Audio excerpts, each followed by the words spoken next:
The tomb of Alexander the Great was discovered recently, and on February 2nd, 1995, it was announced to the world, the tomb that had eluded historians down through the century, the burial place of Alexander the Great. Well, what does that have to do with Bible prophecy, you might ask? Fascinating that his tomb should be discovered in this generation, and particularly at this time, to announce the discovery of his tomb. For you see, for the past 2,000 years, nobody has known what happened to Alexander the Great. He died at age 33 in Babylon, and there are some who have referenced him to the Lord Jesus Christ, that is, contrasted him. For example, Alexander the Great conquered the world and died at age 33. Well, Jesus died at age 33 to conquer the world. And Alexander the Great then becomes an archetype of the Antichrist. Gary Stearman is here to discuss with me this archetype of the Antichrist.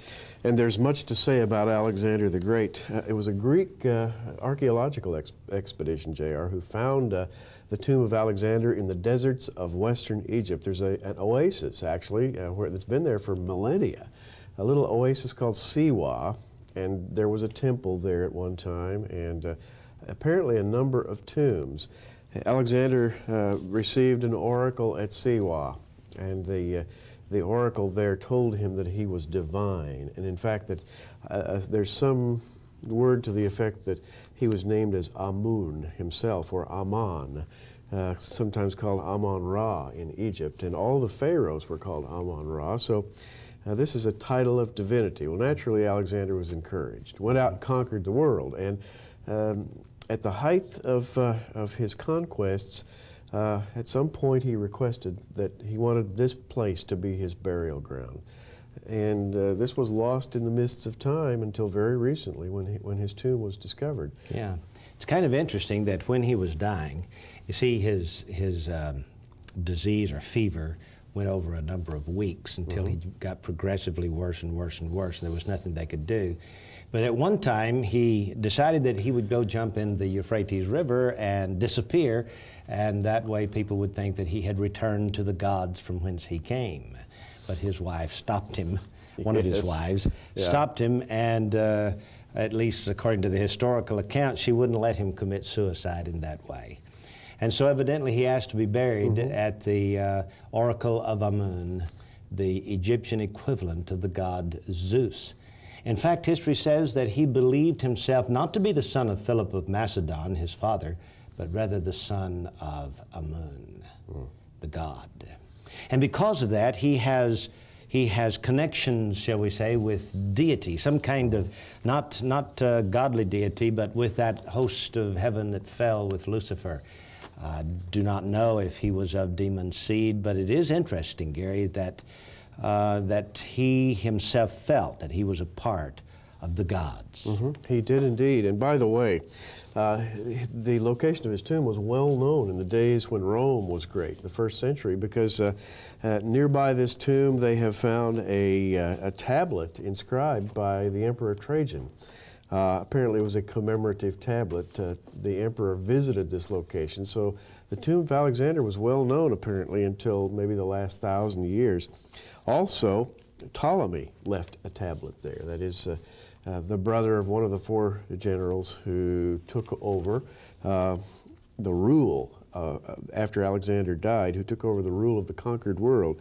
The man named Ptolemy, who became the master and lord of Egypt, left a tablet. Among other things, this tablet says that he brought to Siwa his master's body, which, quote, was so light, suggesting that the corpse had been mummified, because mummification removes water from the corpse, and apparently they had taken the corpse of Alexander to be mummified probably in Memphis in Egypt, and then later brought it to Siwa.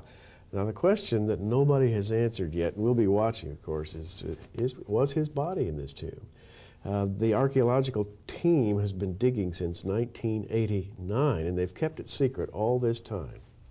So maybe they have more than they're telling us about. But the story of Alexander is steeped in legend and just filled with fascinating facts, among them facts that are very, very informative to the student of Bible prophecy.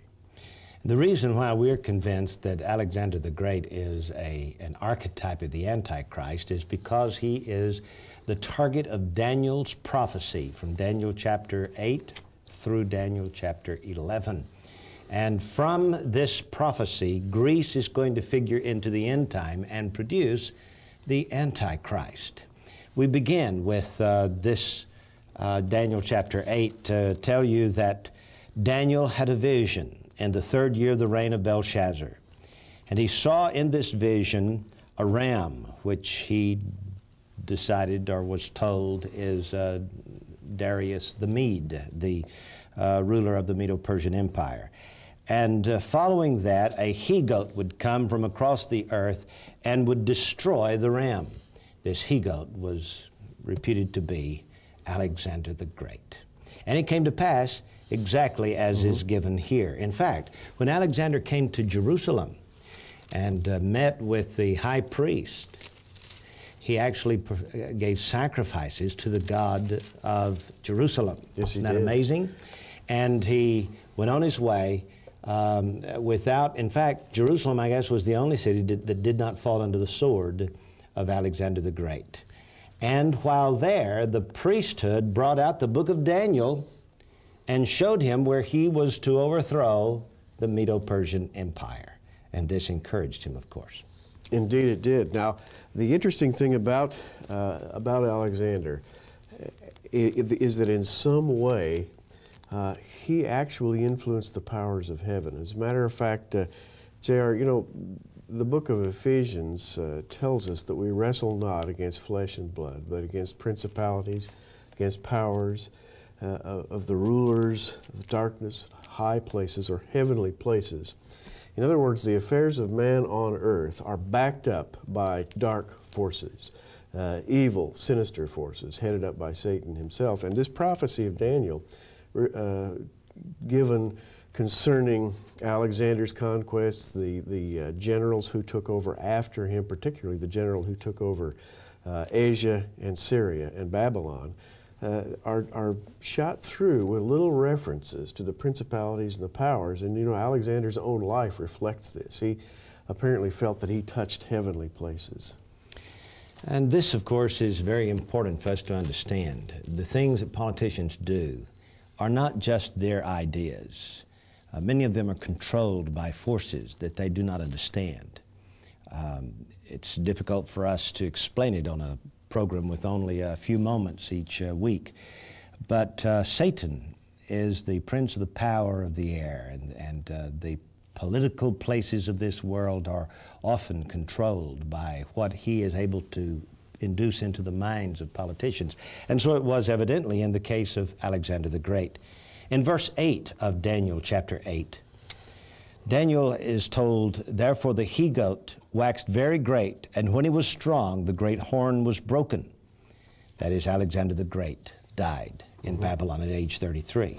"And for it came up 4 notable ones toward the 4 winds of the heaven, and out of one of them came forth a little horn, which waxed exceeding great toward the south and toward the east and toward the pleasant land." Gary, let's dissect these 2 verses. Well, reading from Book 12 of Josephus, Flavius Josephus, Antiquities of the Jews, Book 12, Chapter 1, talks about Alexander. It says, "Now when Alexander, king of Macedon, had put an end to the dominion of the Persians, had settled the affairs of Judea after the aforementioned manner, he ended his life, and as government fell among many, Antigonus obtained Asia, Seleucus Babylon, and of the other nations which were there, Lysimachus governed the Hellespont, and Cassander possessed Macedonia, as did Ptolemy, the son of Lagus, seize upon Egypt." So really he names 4 men here, plus a 5th man.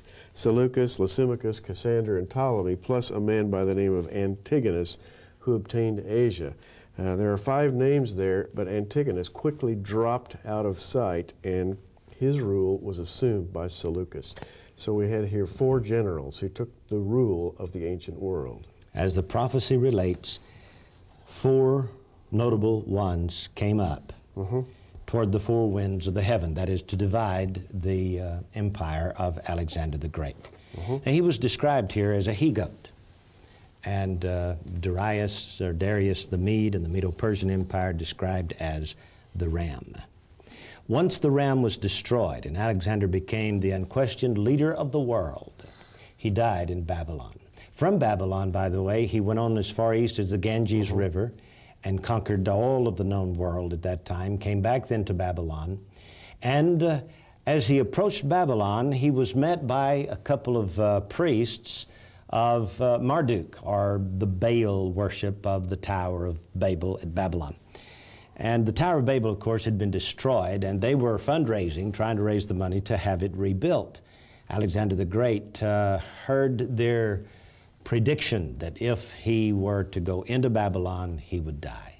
And they asked him to turn eastward instead of going westward on into Babylon. Well, he refused. He went on into Babylon, and some historians tell us that having conquered the world, he sat down on a rock and wept in Babylon because there were no more worlds to conquer. What an insatiable greed. Greed, avarice, drunkenness, lust characterized the man's life. He really becomes a type of the Antichrist, as we shall see. A man who is obsessed with power. You know, what's interesting to me is that Daniel wrote about Alexander years before Alexander did any of this. Daniel was taken to Babylon in the first Babylonian conquest, probably about 605 B.C.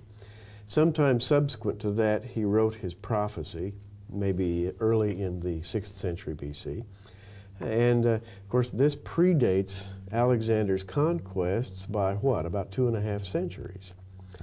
And this is the eye of God looking out across the centuries, speaking through Daniel long before any of this came to pass. Now, I have a question I want to talk about here. First of all, Alexander sees the Tower of Babel in disrepair, and so he decides, since he has no more worlds to conquer, he will conquer heaven. And he calls for the Tower of Babel to be rebuilt, which, by the way, it was not.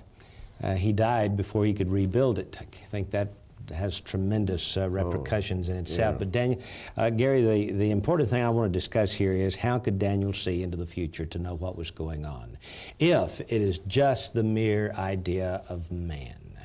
If a man somewhere gets the idea, I think I'll get up today and conquer the world, or I think I'll die in Babylon.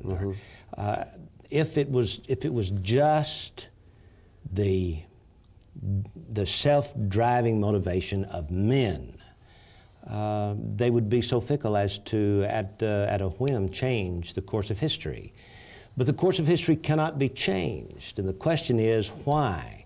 How could God know the future? Is there a game plan in heaven?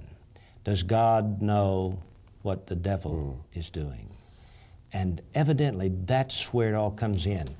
It's not just what men do on earth, but men who are driven by unseen forces in heaven. And you know, we have that reference. In the verses that we're now reading in Daniel 8, we've had this reference to 4 notable horns that sprang up toward the 4 winds of heaven, Alexander's 4 generals. And then in the next verse, it says, "And out of one of them came forth a little horn which waxed exceedingly great." J.R. just read about this. Now this is an important man. Out of one of them, one of these 4, came a little horn which waxed exceedingly great. We're following a genetic bloodline here, pure and simple, and we happen to know which one of the 4 it was, out of whom came this little horn. I think Josephus gives us that the name when he said Seleucus took Babylon, because verse 9 here says, "This little horn waxed great toward the south, and toward the east," that would be Babylon, "and toward the pleasant land," which was to the south, Israel. So he took Babylon, and he also ruled in later generations. Antiochus Epiphanes ruled Syria, and he's the one who cast his eyes toward the pleasant land. And in verse 10, which follows, we have a reference to these principalities and powers, because we have a reference to the little horn, saying, "And it waxed great even to the host of heaven, and it cast down some of the host and of the stars to the ground, and stamped upon them." J.R., that's, I think, an idiom there, or a metaphor for war in the heavenlies, principalities, powers. We have in a later chapter, I think it's chapter 10 of Daniel, we have the story of the, I think it's the Lord, the pre-incarnate Christ comes to Daniel and he says, I've been fighting with the king of Persia. And he talks about the prince of Grecia shall come in verse 20. And so we have not just mere men here, but angelic creatures as well. Yeah. Or maybe we should say demonic creatures fighting against the angelic host of heaven. And by the way, the prince who stands up for Israel is called Michael, Mikael in Hebrew. And this is the prince who fights for Israel. And you know, this is a great story. This is a great story. It reminds us once again that Israel is not, no matter how dark things may seem, Israel is not down and out for the count, because the great Michael is always there, even today, I suggest, fighting for Israel. And we're convinced that these prophecies here are not only of Antiochus, who came in 168 BC and sacrificed swine on the altar in the temple in Jerusalem, but he is also a picture of the future Antichrist. And I think the prophecy here jumps into the far future to that day when the Antichrist will basically do the same thing that Antiochus Epiphanes did. Not that perhaps he will sacrifice a pig on the altar, but that he will commit the abomination of desolation. Jesus said in Matthew 24 that the abomination of desolation would occur according to Daniel's prophecy. And the fascinating thing is, Jesus gave this about 190, almost 200 years after Antiochus Epiphanes sacrificed the pig on the altar. That's right. Now, J.R., we have here this little horn magnifying himself. Verse 11, he magnified himself even to the prince of the host, and by him the daily sacrifice was taken away, and the place of his sanctuary was cast down, and an host was given him against the daily sacrifice by reason of transgression, and it cast down the truth to the ground, and it practiced and prospered. We have here now an evil power. As you said a minute ago, we're not talking about just men here, little mere men. We're talking about heavenly plans being pushed into place. And then we have in verse 13 something that's fascinating. Daniel comments saying, Then I heard one saint speaking, and another saint said unto that certain saint which spake, How long shall the vision concerning the daily sacrifice and the transgression of desolation, to give both the sanctuary and the host to be trodden under foot? And he said unto me, Unto 2,300 days, then shall the sanctuary be cleansed. A lot of interesting things in those verses, J.R. Yes, a very difficult passage to understand. But it does say 2,300 days. But in the Hebrew, it refers to evenings and mornings. Yes. It does not necessarily refer to years, though it is interesting that Syria fell in 333 BC, and 2,300 years later, Jerusalem was liberated, 1967 in June at the Six-Day War. Now let's go back to the days of Antiochus Epiphanes and find out just what was happening in Jerusalem at that time. First of all, Jason, it's kind of interesting that this man's name actually was Yeshua. And Josephus calls him Jesus, and Second Maccabees calls him Joshua. But he changed his name to Jason, which, of course, I guess he liked the Greek story of Jason and the Argonauts, and so he changed his name to Jason. He went to Antiochus Epiphanes when he first rose to power, and he bought the high priesthood for a few hundred shekels of silver. In fact, it says 360 talents of silver, with 80 talents to come from some other source of revenue. And so he bought his position as high priest, and then he began to bring in Hellenistic worship. Here's the Jewish high priest, a man who bought his way in, whose name was Yeshua, the same as Jesus, and who rejected that title and changed his name to Jason, the Greek Argonaut, and then builds a gymnasium on the southwestern side of the Temple Mount, down at the foot of the Temple Mount, and he begins to bring in Greek gods and set up statues to the gods on the Temple Mount. He changes the temple to be dedicated to Zeus, the Greek god Zeus, and he is called here an absolutely godless wretch that he was, and no true high priest. That's a quote from the Maccabees. You know what's interesting about this to me is that when he changed his name to Jason, which seems to be the Greek equivalent of Jesus or Joshua, Yeshua, when he changed his name, he became the head of a political party, and it was the party of Antiochus. Yes. In other words, he was doing everything he could to boost this man into power. This is one of the chief leaders of Israel. And he began to build through the games the young men of Jerusalem to be in this political party called the party of Antiochus. And then he welcomes this potentate from Syria into Jerusalem. It says that Antiochus began to think of his own safety because the Ptolemaic kings down in Egypt had told him to get lost. And so he left Joppa and moved to Jerusalem. He was given a magnificent welcome by Jason, and the city was received with torches and acclamations. Following this, he withdrew his army to Phoenicia. When 3 years had passed, Jason sent his brother, Onias, who had changed his name to Menelaus, the brother of Simon, mentioned above, to convey money to the king. Well, when Menelaus got up there to see Antiochus Epiphanes, he outbid Jason and bought the high priesthood himself. And so here we've got, I mean, here are the politicians of old Israel fighting, bickering among themselves, and committing treason, high treason against God and against the Jewish people. Incredible, isn't it? As incredible as it may seem, this high treason, they probably justified it on the basis that, wait a minute, Seleucus has all the power. We better cozy up to him. Otherwise, we're in deep trouble. And JR, I am reminded so much of modern Israel making peace with an enemy which surrounds them, going through this so-called peace process, placating and appeasing the enemy and cozying up to him in virtually the same way that Menelaus did. Yeah, it's amazing. And so we have the machinations here for the rise of Antiochus Epiphanes and his 2,300 days, the 3 years here and the 3 years that he had gone to Jerusalem and had sacrificed the pig on the altar.